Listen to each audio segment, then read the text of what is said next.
Eu sou Lívia Mendes, 32 anos, médica residente em Ouro Preto, Minas Gerais. Durante 4 anos, enviei aos meus pais R$ 10.000 todo mês. Aluguel, contas médicas, consertos do carro, você escolhe. Um total de R$ 120.000 por ano direto do meu salário só para manter-los confortáveis. Mas no dia do meu casamento, eles não apareceram.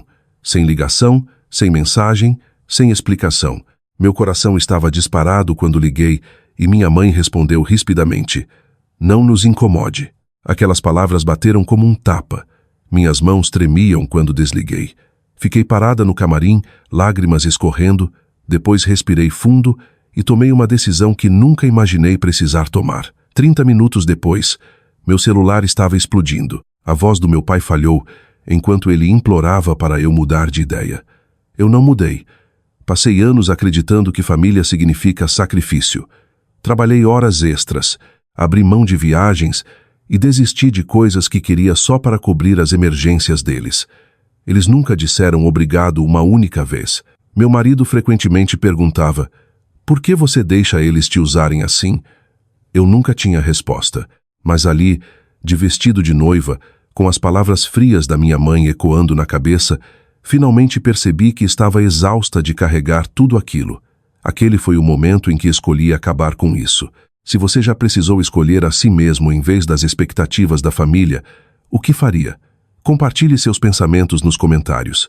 Adoraria ouvir sua história. Depois daquele dia, não consegui me livrar do peso daqueles 4 anos.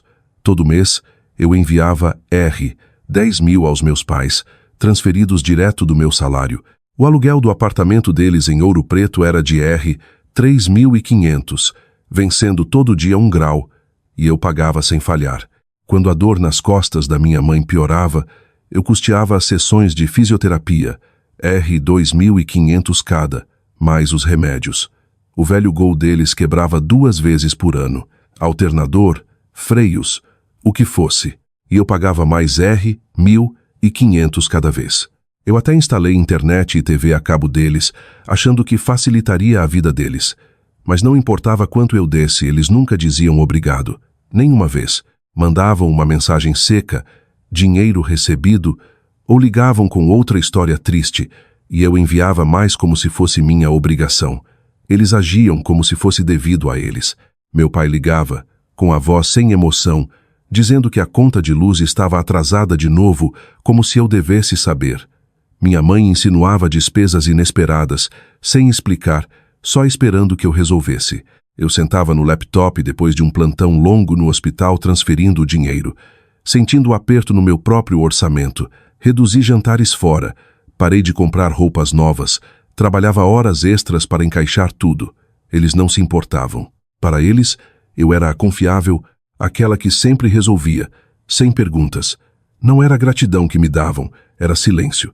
Minha irmã Larissa era outra história. Aos 28 anos, ela era uma estrela como corretora de imóveis, vendendo casas de alto padrão no mercado em expansão de Ouro Preto. Meus pais não paravam de se gabar dela. A Larissa fechou mais um negócio. Minha mãe dizia no jantar, os olhos brilhando: "Ela vai longe." Enquanto isso, eu era quem pagava as contas deles, mas mal mencionavam meu nome. Larissa chegava no apartamento deles com café ou doces, fazendo o papel de filha perfeita, enquanto eu ficava presa transferindo dinheiro do sofá. Ela nunca ofereceu ajudar, nem 1 centavo. Uma vez vi ela chegar num SUV novinho, e meus pais aplaudiram como se ela tivesse ganhado um prêmio. Eu dirigia um Corsa de 10 anos. Tentei conversar com eles anos atrás. Depois de um plantão exaustivo, liguei para o meu pai, com a voz tremendo, e perguntei por que eles nunca reconheciam o que eu fazia. Ele descartou: "Você está bem, não está? Nós precisamos mais." Minha mãe entrou na conversa dizendo: "A Larissa está construindo a carreira dela. Você é a estável. Estável. Como se eu fosse uma máquina, não filha deles." Desliguei, com o peito apertado, mas continuei enviando o dinheiro. Dizia a mim mesma que eles iam se reerguer, que era temporário. 4 anos depois, eu ainda era o banco deles. Meu marido, Rafael, viu isso logo cedo. Ele me via estressada com a última emergência deles, o maxilar travado. "Por que você deixa eles te tratarem assim?" perguntava com a voz baixa, como se não quisesse pressionar demais. Eu desviava, murmurava sobre lealdade familiar, mas as palavras dele ficavam. Minha amiga Clara, advogada na cidade, era mais direta. Tomando café, ela se inclinava, os olhos afiados. Eles estão te usando, Lívia. Quando foi a última vez que perguntaram como você está? Eu não conseguia responder. Mudava de assunto, mas a pergunta dela ficava, somando a dúvida que eu já sentia. Não eram só as perguntas deles, eram os pequenos momentos que cortavam fundo, como quando minha mãe ligou pedindo R$1.000 extras para um especialista que não nomeava. Eu já estava esticada pegando plantões extras para pagar meu próprio aluguel. Pedi detalhes e ela rebateu. Por que você não confia na gente? Enviei o dinheiro mesmo assim, me odiando por isso. Outra vez, meu pai precisava de pneus novos para o carro. Paguei, mas quando visitei, Larissa estava lá exibindo uma bolsa de marca nova. Eles não precisavam de mim, queriam meu dinheiro. A culpa me mantinha presa. Desde pequena, meus pais martelavam que família vem em primeiro lugar, não importa o quê. Se eu parasse de ajudar, seria a filha ruim, a que abandonou os pais. Eu ficava acordada me perguntando se estava errada em me sentir usada. Rafael me abraçava, dizendo que eu merecia mais, mas eu não conseguia soltar. Continuava pensando que se desse só um pouco mais, eles iam me ver. Mas não viam, e aquele peso, aquela dor quieta, era tudo o que eu tinha para mostrar. A culpa ainda pairava, mas eu tinha coisas maiores para enfrentar. O dia do meu casamento era para ser perfeito. Rafael e eu passamos meses planejando, escolhendo cada detalhe para a cerimônia pequena, num salão comunitário em Ouro Preto. Alugamos o espaço, um lugar aconchegante com vigas de madeira e iluminação suave, e eu cuidei de tudo. O buffet, as flores, até a playlist. Enviei convites para os meus pais semanas antes, liguei para confirmar que viriam e ofereci pagar a gasolina da curta viagem pela cidade. Eles prometeram que estariam lá, a voz do meu pai firme no telefone, minha mãe adicionando um rápido, claro, eu acreditei. Queria acreditar. Então fiquei no altar de vestido branco que levou metade das minhas economias, vasculhando a plateia procurando os rostos deles. Eles nunca apareceram. A cerimônia continuou. Os votos de Rafael me fizeram rir entre lágrimas. Nossos amigos aplaudiram quando nos beijamos, mas a cada poucos minutos eu olhava para a porta. Nada. Quando cortamos o bolo, meu estômago estava revirado. Escapuli para o corredor, disquei o número da minha mãe e prendi a respiração. Ela atendeu no terceiro toque. Não nos incomode, disse com a voz afiada, como se eu tivesse interrompido algo importante. Fiquei paralisada, o telefone tremendo na mão. Mãe, é meu casamento, consegui dizer, mas a linha caiu. Fiquei ali, véu escorregando, sentindo como se o chão tivesse sumido debaixo de mim. Aquelas 3 palavras queimaram mais que a ausência deles, mais que qualquer coisa. Não chorei, não gritei. Algo mais tomou conta, uma raiva fria e afiada que nunca senti antes. Voltei para a recepção, peguei meu laptop na suíte da noiva e entrei em todas as contas ligadas a eles. O débito automático do aluguel cancelado. As contas de luz no meu nome desconectadas. O cartão de crédito que usavam para compras congelado. Liguei para o locador deles, dei o número e disse que estava fora. Levou menos de 1 hora para desfazer 4 anos de apoio. Rafael me encontrou, a gravata frouxa, preocupação nos olhos. O que está acontecendo? Perguntou. Contei o que minha mãe disse, com a voz tremendo, mas firme. Ele me puxou para perto, disse que íamos resolver, mas eu sabia que o que fizera era definitivo. Na manhã seguinte, uma carta chegou na nossa casa. Não uma mensagem, não uma ligação. Um bilhete escrito à mão enfiado debaixo da porta. A caligrafia inclinada da minha mãe enchia a página, palavras pingando veneno. Você acha que pode nos cortar? Vai se arrepender, Lívia. Vamos garantir isso. Não era um pedido. Era uma ameaça vaga, mas pesada, insinuando problemas que ela não nomeava. Li 2 vezes. Minhas mãos apertando o papel, o coração disparado com uma mistura de raiva e incredulidade. Eles não só faltaram ao meu casamento, estavam prontos para lutar comigo por causa disso.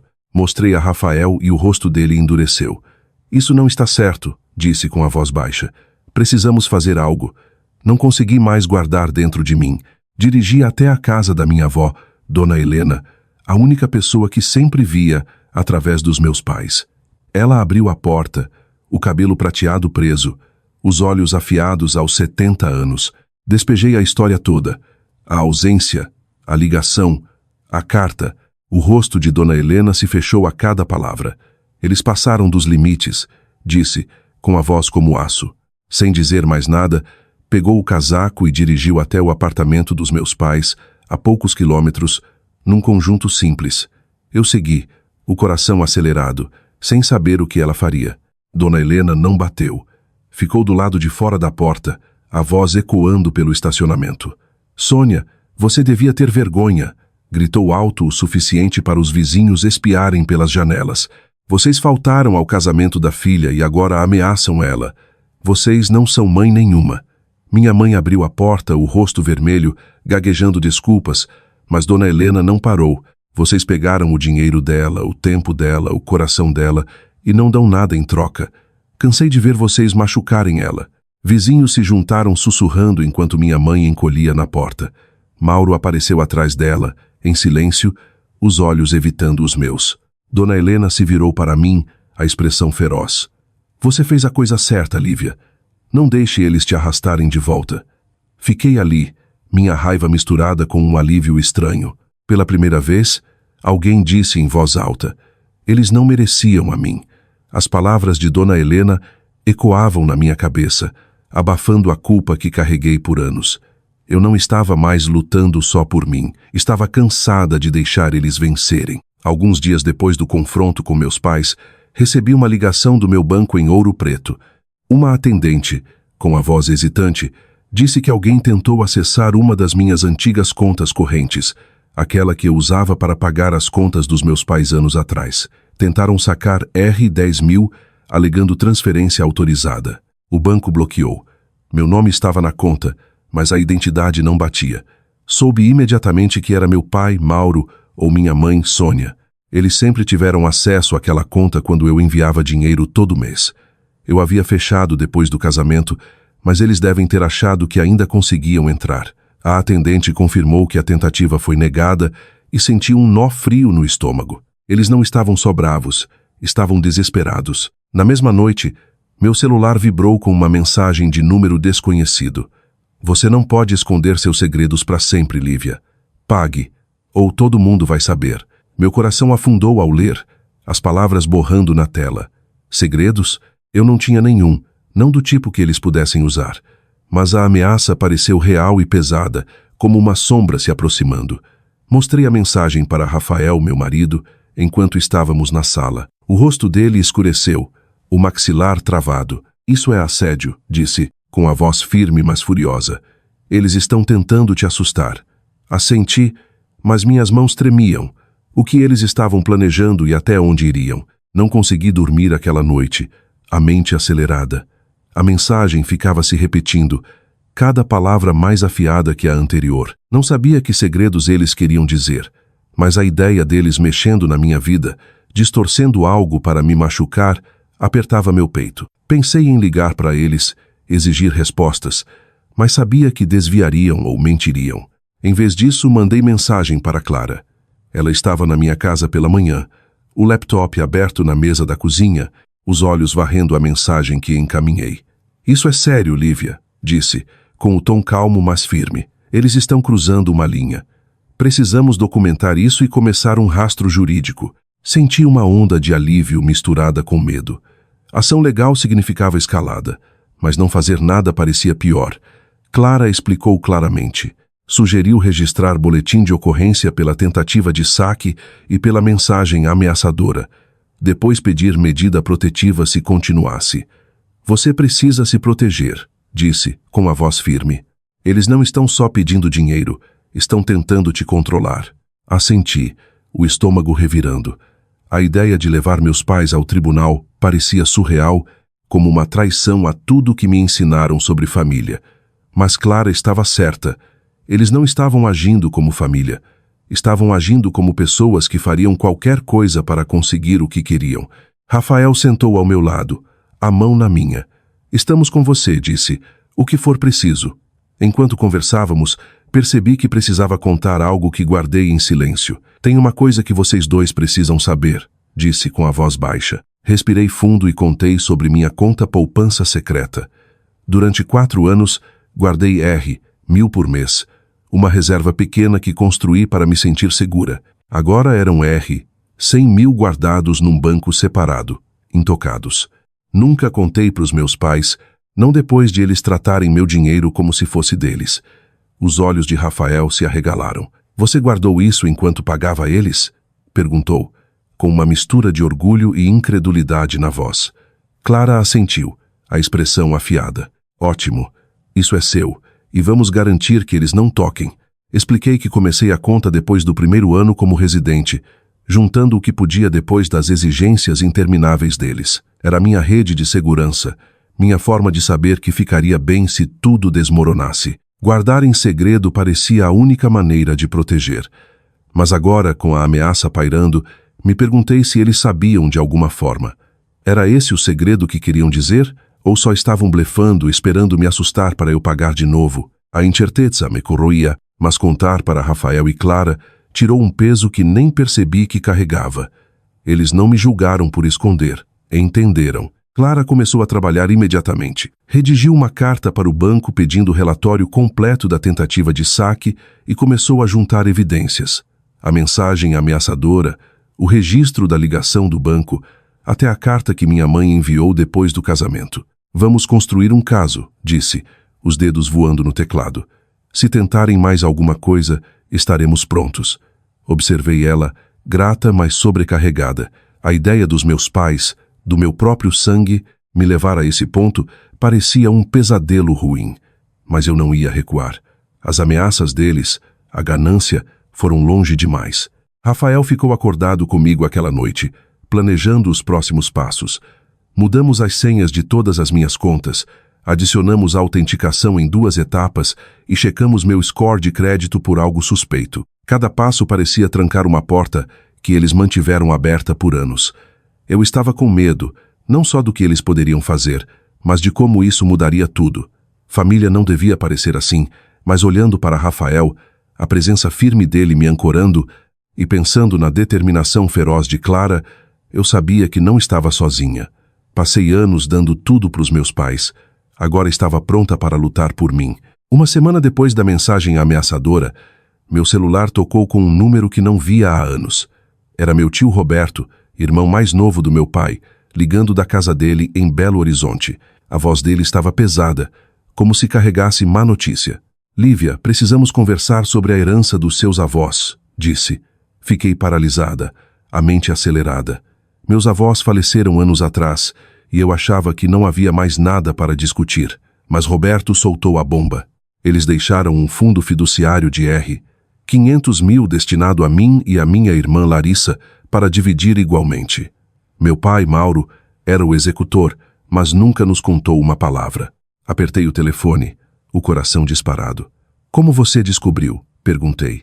Roberto explicou que estava limpando o sótão e encontrou uma caixa de documentos antigos da família. Entre eles havia uma cópia do testamento dos meus avós, nomeando a mim e Larissa como beneficiárias. Havia também uma carta da minha avó pedindo que usássemos o dinheiro para nosso futuro. Faculdade, casa, um recomeço. Roberto ligou para o banco do fundo para checar o status, só para descobrir que Mauro sacou R$ 50.000 há 2 anos, alegando despesas familiares. Os registros do banco mostravam que ele falsificou minha assinatura e a de Larissa para pegar. Fiquei enjoada, o estômago revirando com o choque. Meu próprio pai roubou de mim, de nós, e escondeu. Roberto prometeu enviar os documentos. No dia seguinte, um pacote chegou na minha casa em Ouro Preto, cheio de testamento, carta da minha avó e extratos bancários mostrando o saque. Sentei na mesa da cozinha, olhando as páginas, as mãos tremendo. A carta estava na caligrafia caprichada dela, cheia de amor e esperança por nós. Mas Mauro traiu isso. Pegou R$ 50.000, dinheiro destinado ao meu futuro, e usou para sabe-se lá o quê. Liguei para Clara, minha amiga e advogada, e mostrei tudo. Os olhos dela se estreitaram ao ler os registros. Isso é fraude, disse, com a voz afiada. Podemos acrescentar isso ao caso jurídico. Rafael, meu marido, sentou ao meu lado, o rosto tenso de raiva. Eles não só mentiram, roubaram de você, disse. Assenti, chocada demais para falar. O choque virou fúria quanto mais pensava. Por anos, enviei dinheiro achando que eles estavam apertados enquanto estavam sentados em cima de um fundo secreto. Deixaram eu drenar minhas economias, trabalhar horas extras e me estressar com as contas deles. Tudo enquanto escondiam dinheiro que era meu por direito. Queria dirigir até o apartamento deles, bater na porta e exigir respostas. Mas antes que pudesse, minha irmã Larissa apareceu sem avisar. Ela estacionou na minha garagem com o SUV novinho, o rosto tenso, a confiança habitual desaparecida. Deixei ela entrar, a guarda levantada, sabendo que não era uma visita amigável. Larissa sentou no sofá, mal olhando nos meus olhos. Você precisa voltar a ajudar a mamãe e o papai, disse, com a voz baixa, mas insistente. Eles estão em apuros sem seu dinheiro. Olhei para ela, o maxilar travado. Ela ainda não sabia do fundo. Não contei, mas as palavras dela bateram como um soco. Eles precisam, Lívia. Você não pode simplesmente abandonar eles. Respirei fundo, tentando manter a voz firme. Larissa, eles mentiram pra gente. Tem um fundo de R, 500 mil da vovó e do vovô. O pai escondeu e roubou 50 mil falsificando nossos nomes. Os olhos dela se arregalaram, mas ela balançou a cabeça. Isso não é verdade. Eles não fariam isso. Mostrei os documentos, o testamento, a carta, os extratos. Ela leu em silêncio, as mãos tremendo, mas quando olhou para cima, a expressão estava dura. Mesmo que seja verdade, eles ainda precisam de ajuda, disse. Você é a que tem o emprego estável.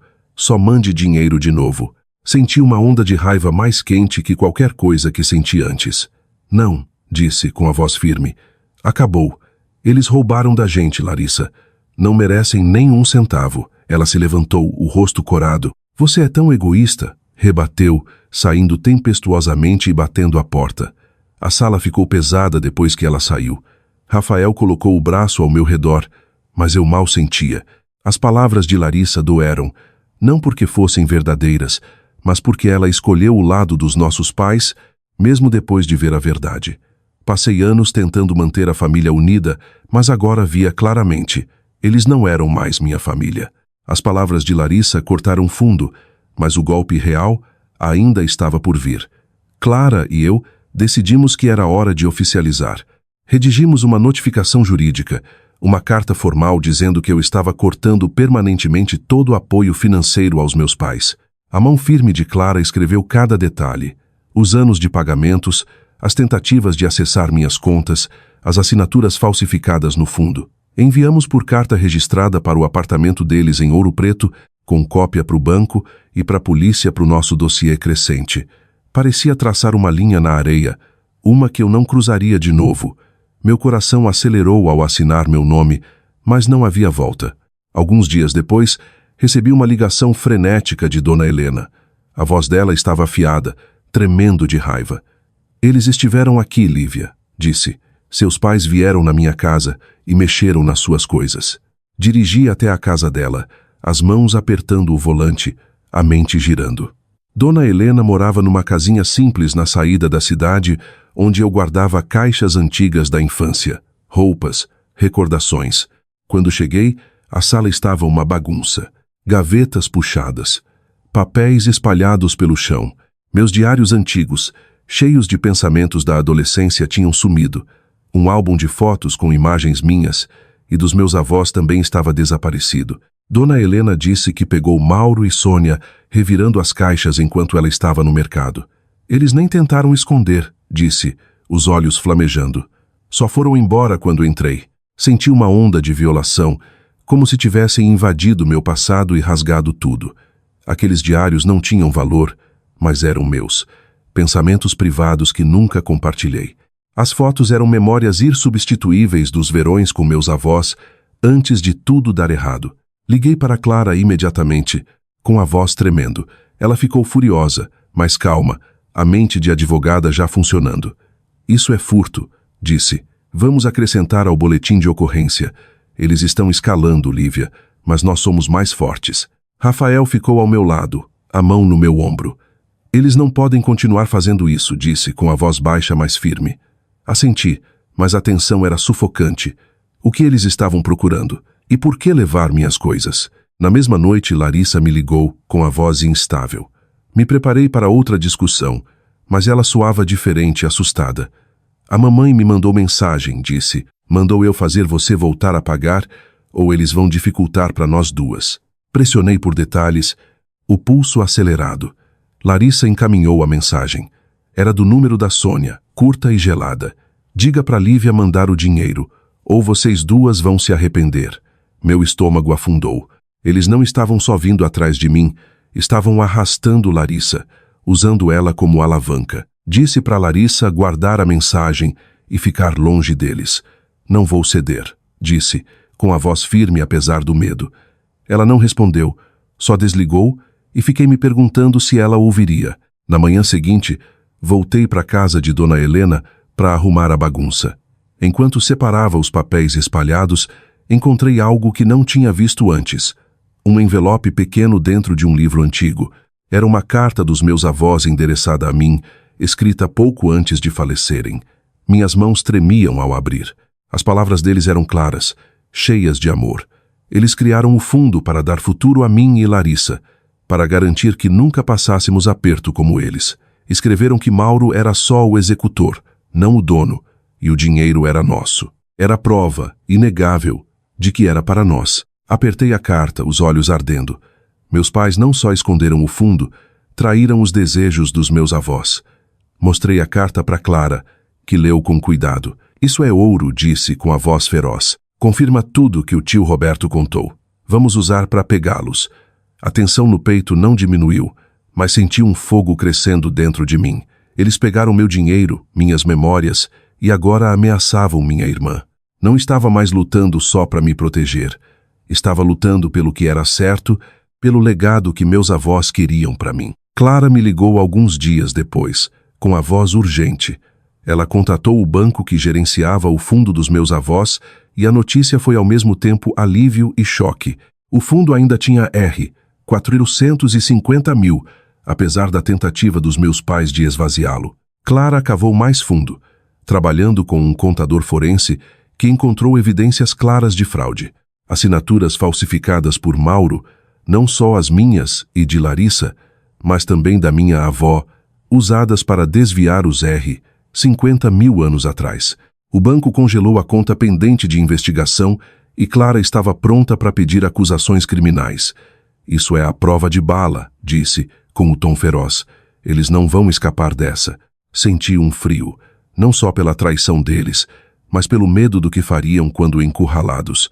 Não consegui esperar mais. Com a orientação de Clara, protocolei medida protetiva contra Mauro e Sônia, cobrindo eu e Rafael. Sentamos no escritório dela preenchendo a papelada, as mãos firmes, mas o coração disparado. Os formulários listavam as ações deles, assinaturas falsificadas, mensagens ameaçadoras, o furto dos meus diários e fotos. Cada palavra parecia um passo para longe da família que um dia conheci. Rafael sentou ao meu lado, a presença me ancorando. Você está fazendo a coisa certa, disse, com a voz suave mas certa. Assenti, mas o peso de tudo apertava meu peito. E se eles revidassem? E se achassem uma forma de nos machucar? Larissa me ligou naquela noite, com a voz tremendo. Me preparei para ela defender os pais de novo, mas ela soava assustada.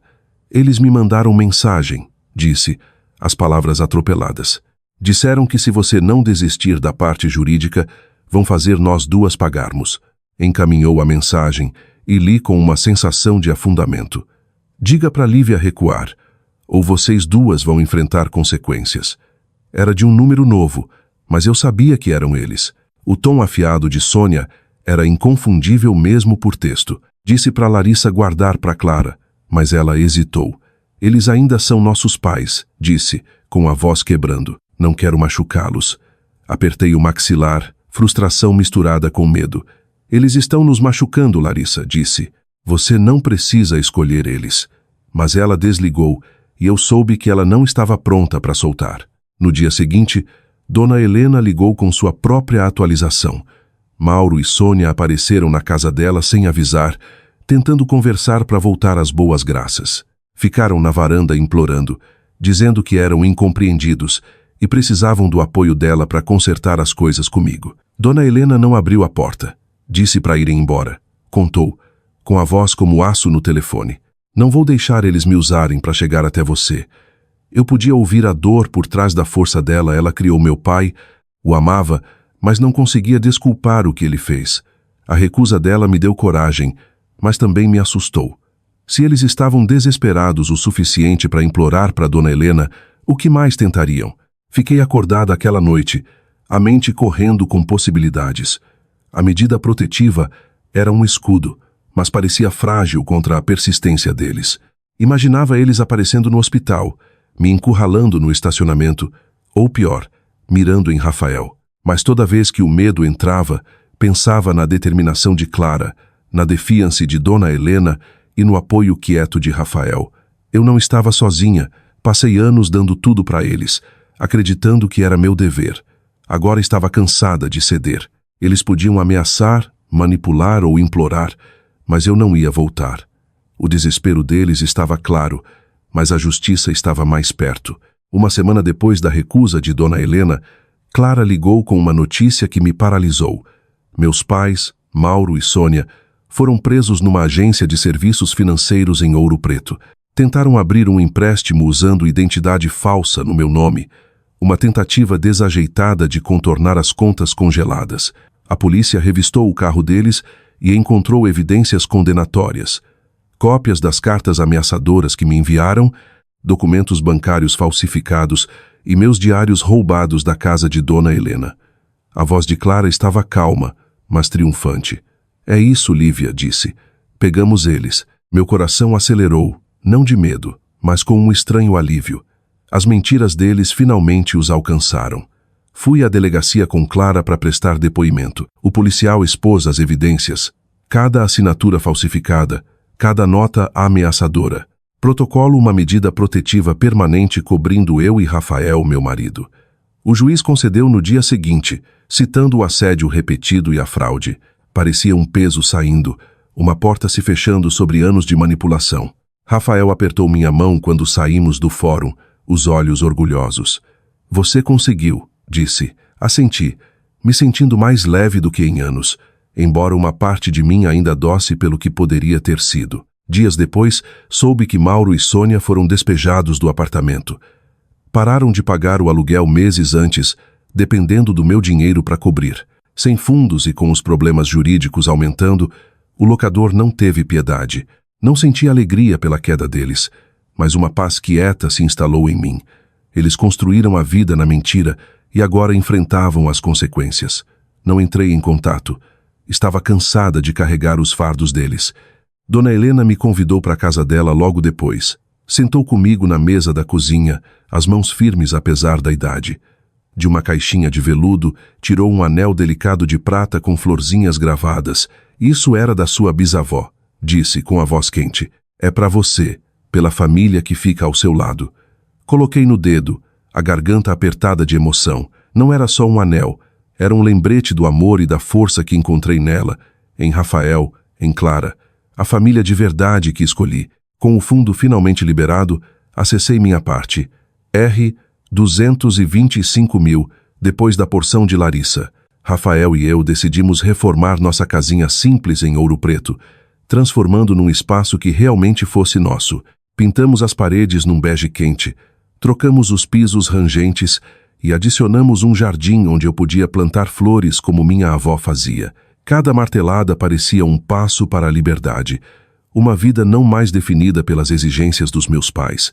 Caminhei pelos cômodos prontos, o coração inchado de orgulho.